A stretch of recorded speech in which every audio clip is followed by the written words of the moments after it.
गोसो गोरबोनि खोथा फोरमायनो सानदोंमोन आं नोंनो सना। लोगोफोर, आरोबाव आं दिनै नोंथांमोननि गेजेराव गोदान मिउजिक लानानै फैलायबाय। बे भिडिअ'नि टाइटेलानो जादों गोसो गोरबोनि खोथा। फैला जे बरगयारी बिथाङा प्रडिउस खालामनाय गोदान मिउजिक भिडिअ'। कास्टिंआनो जादों सोमावसार बसुमतारी, सनिया दैमारी, मिरिसा दैमारी, लाइथुन नार्जारी, जयसिं बसुमतारी, जगत बर', दैमासा ब्रह्म, सोमदोन गयारी, समर गयारी। ट्रेलारखौ अलरेडि आपल'ड खालामखाबाय, बिथांमोननि थांनानै नायनो हागोन। बिथांमोननि चेनेलनि नामानो जादों फैला जे बरगयारी।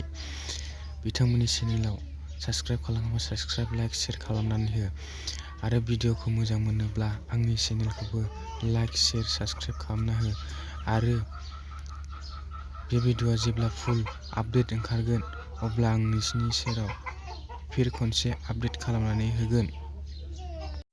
लोगोफोर, दिनैनि भिडिअ'आ बेखिनियानोसै।